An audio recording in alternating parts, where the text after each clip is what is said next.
Rizaia cosa farebbe oggi? Diciamo, farebbe scendere in piazza i verdi?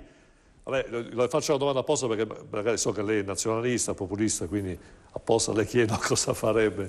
Allora, partendo appunto dal presupposto che noi siamo nazionalisti e patrioti, quindi questo è un punto fermo, al referendum consuntivo sull'autonomia abbiamo votato a favore perché riteniamo che dare la possibilità ad una regione di spendere e utilizzare le proprie risorse all'interno del territorio sia una cosa sicuramente importante. Siamo da sempre anche contrari alla regione in se stessa perché è lontana dal cittadino, è un carrozzone spesso utilizzato per riciclare i trombati della politica, lontano da quelle che sono le esigenze reali della popolazione.